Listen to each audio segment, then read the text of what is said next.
when you're working with an experienced production company, it's like if you're going up Everest, because we've done thousands of projects, we're starting at base camp. Yes. You know, Yeah. like when you're starting from scratch, you might die to get to base camp. You know what I mean? Like you will run out of money, you'll run out of water. Greg's gonna leave. You know what I mean? Like the CEO is gonna be like, "Where's the goddamn project?" You know, like we need to sell these things. We got fourth quarter coming up. Yeah.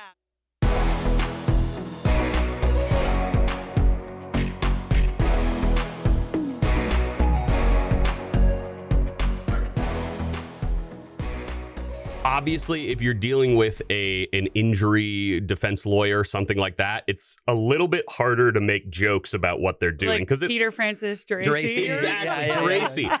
But everybody knows his name. Although he's right? due for something funny. I agree.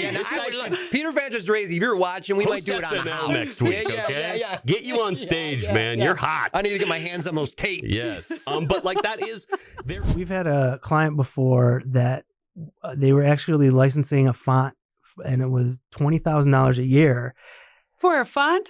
Holy smokes! And it wasn't anything special, and it's something that we could have found an easy replacement for on Google Fonts, which would have been free. So maybe something to keep in mind. If you're actually licensing a font, there's probably a free option out there that might even perform better. Yeah, and save you $20,000 right. a year.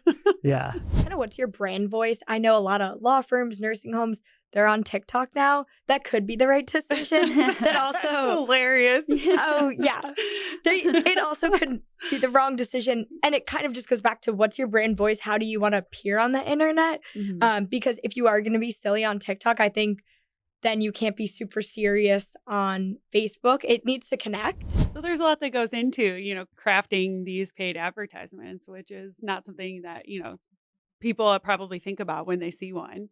Yeah, they think it's a cake work, but Yeah. it's not. It is not. And when it got to points where it's like, okay, Kevin, let me explain to you how this actually works, because, maybe I was a little green in certain areas, right, Derek? Just a little green in a few areas. I don't recall any. Any greatness. Well, you've always been an expert, Kevin. Oh, yeah. Oh, thank you. So as we kind of work through those areas. I am colorblind, though. Perfect. Someone who was kind of in a lot of day-to-day stuff, it's really easy to get caught in the day-to-day and just kind of keep churning and executing and kind of not pausing to say, like, wait, why are we sending emails on Monday, Wednesday? Why are we posting blogs on Friday? Why are you kind of like getting stuck in just like your executing routine? it? Like this is just what we do. Like we wear pink on Wednesdays, whatever. So I think out Mean Girls.